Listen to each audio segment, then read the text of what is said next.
ada kapet premium yang baru. Bos pergi buang je kapet ni. Bos, kalau tak nak kapet ni, baik saya letak kat saya punya EG je. Kau nak kapet ni? Boleh bos? Kapet ni tak premium lah. Kenapa? Kita dah pakai kapet ni eksklusif tau.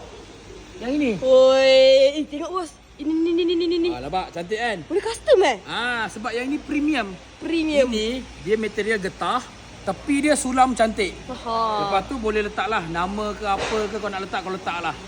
Ni merah. Kalau kau tumpah air, tak lekat.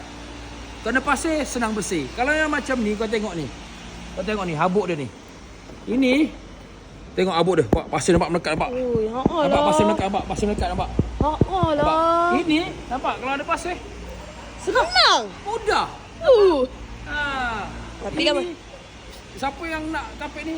Cakap aku nak nak Kau pakailah kapet murah ni, aku tak nak. kapet murah. Aku pakai yang eksklusif yang macam ni. Beli kat mana ni? Dekat Amo eksklusif. Amo eksklusif. Barulah eksklusif. Barulah eksklusif. Yang penting marem.